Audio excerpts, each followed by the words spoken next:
بسم الله الرحمن الرحيم. Tribute, penned by Ishtiaq Ahmed Alwi to honor his deceased mother, details her life as an eternal journey of love and sacrifice. Introduction: a tearful tribute to my mother. This volume represents the profound sorrow of my heart and the deep sense of gratitude that emerged following the demise of my revered mother. The date of May 10, 2024, signifies not merely a profound tragedy for my family and me, but also the precise moment we first comprehended the immensity of the vacuum she bequeathed.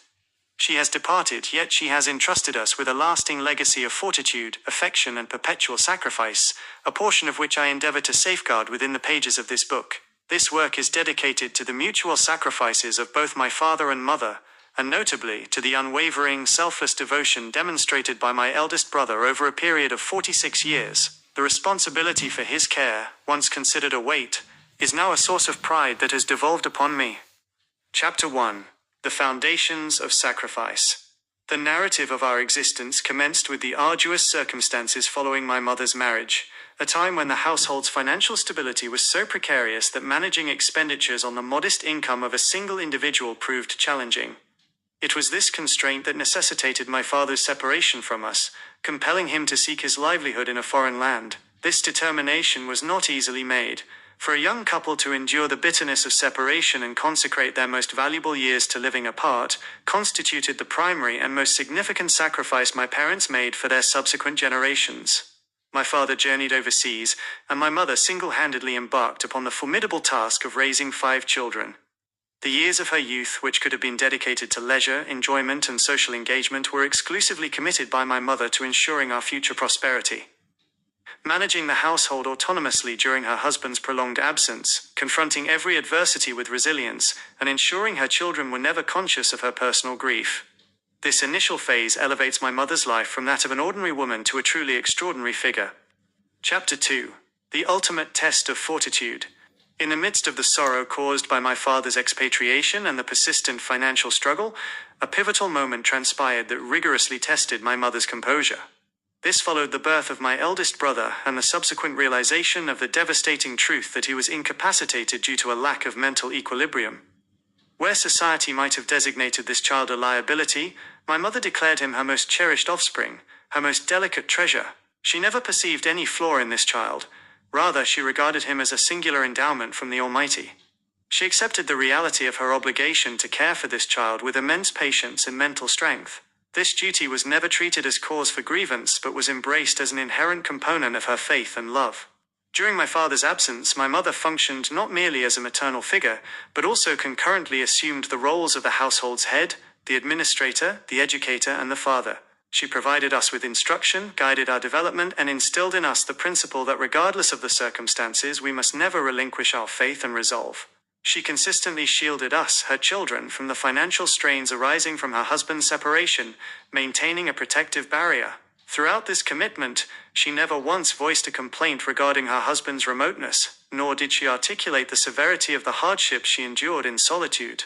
It was the inherent nobility of her character that dictated she focus her entire attention solely on how she might best equip these 5 lives for the world, a commitment for which she willingly sacrificed every personal desire. Chapter 3. A life wholly dedicated to others. One of the most poignant yet noble characteristics of my mother's life is the undeniable fact that she never pursued a life for her own sake. She never fully and openly indulged in any social gathering, celebration, or occasion of joy. The core focus of her existence comprised 2 elements: the constant, round-the-clock care of my elder brother, and ensuring the professional success of her remaining children. Even as we, her children, became engrossed in establishing our own lives, my mother still possessed no independent existence of her own. All her happiness, laughter, and serenity were inextricably linked to this primary objective, leading her to intentionally distance herself from all conventional worldly pleasures. Despite the passage of 46 years, my elder brother remains at the developmental level of a child, necessitating continuous care by a fully attentive person. This was the perpetual struggle that my mother undertook in isolation for 46 years, unseen by others. Chapter 4. The Language of Unconditional Love. His daily requirements, such as nourishment, change of attire, and all forms of assistance, constituted an uninterrupted duty. My mother never regarded this task as either exhaustive or burdensome. She unfailingly guaranteed that there was no lapse in his dietary needs, and she possessed the immediate intuition to discern his every minor discomfort. A profound, inscrutable bond of communication existed between my mother and my elder brother, a connection that no terrestrial language could fully comprehend. When he experienced happiness, my mother could interpret the luminosity in his eyes. Conversely, when he was afflicted by pain, she instantly recognized it through the subtlest alteration in his facial expression. This capacity was the culmination of 46 years of relentless focus, profound love, and unwavering certitude. If the daytime care of her son demanded affection and forbearance, the passage of the night represented a perpetual trial and the hardship of sustained vigilance. Throughout the 46 years, countless nights occurred during which my brother was unwell or unable to rest due to his restlessness.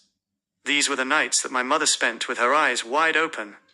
She was unable to momentarily relax, even at night, for she was constantly apprehensive that some harm might befall her helpless son in her absence. This nocturnal vigilance of hers was never witnessed by the world. Yet the Lord of the heavens bears witness that this commitment was 46 years of continuous devotion. Notwithstanding the 46 years that elapsed, my mother consistently regarded him as her first and youngest child. Her attention never deviated from this child. Although her other children attained success, the true nucleus of her life, her principal devotion, and her paramount concern was invariably this disabled son. She dedicated her entire existence to his care, consistently prioritizing his requirements over her personal needs. This stands as the ultimate and most conclusive testimony to her perpetual love. She fulfilled this responsibility exclusively as an act of devotion and obligation until her final breath. May 10, 2024, marked the culmination of this visible journey of love and sacrifice. My mother permanently departed from this transient world, leaving our company forever. Chapter 5. The Inheritance of Devotion. It was the juncture at which we recognized that we had lost not merely a mother, but simultaneously the pillar of our home, the shelter of affection, and the embodiment of patience. Her departure has created a profound emptiness that no worldly influence can alleviate. Those 46 years of uninterrupted service and vigilant watchfulness are now eternally stilled. Following my mother's passing, that invaluable trust which she had administered with exceptional affection and proficiency for 46 years was bestowed upon me as an honor to maintain. This moment signified a major turning point in the trajectory of my life. As I began to assume the care of my beloved elder brother, as I first attempted to decipher his unspoken sentiments, and practically endeavored to satisfy his dietary requirements and minor daily necessities, I realized on a daily basis the extent of the patience and benevolence with which my mother conducted her entire life. Upon receiving this profound responsibility, which she discharged with such distinction, I grasped the authentic meaning of my mother's greatness and her eternal sacrifice. Chapter 6. The Enduring Legacy. When this monumental duty transferred to my charge, I came to comprehend that she was not exclusively our mother, but indeed a mountain of patience, an emblem of service, and a tangible embodiment of sacrifice. This served as a mirror of nobility for me, illustrating the full extent of what an ordinary individual can accomplish through the power of unadulterated love. Every moment of her life, every sleepless night, and every silent aspiration bears witness to the boundlessly selfless and unconditional nature of a mother's affection. The torch of her devoted service is presently entrusted to me, and each day as I attend to my brother I sense my mother's strength permeating within me. This is the magnificent inheritance bequeathed by my mother, and I solemnly pledge that I shall never allow this flame of love and service to be extinguished. My mother's narrative concludes here through the medium of my pen, yet the influence of her love and sacrifices shall eternally reside within our hearts. This volume constitutes an affirmation that our mother wholly subordinated her personal existence for the benefit of her children. I implore all readers who have examined my mother's story to graciously remember her in their supplications.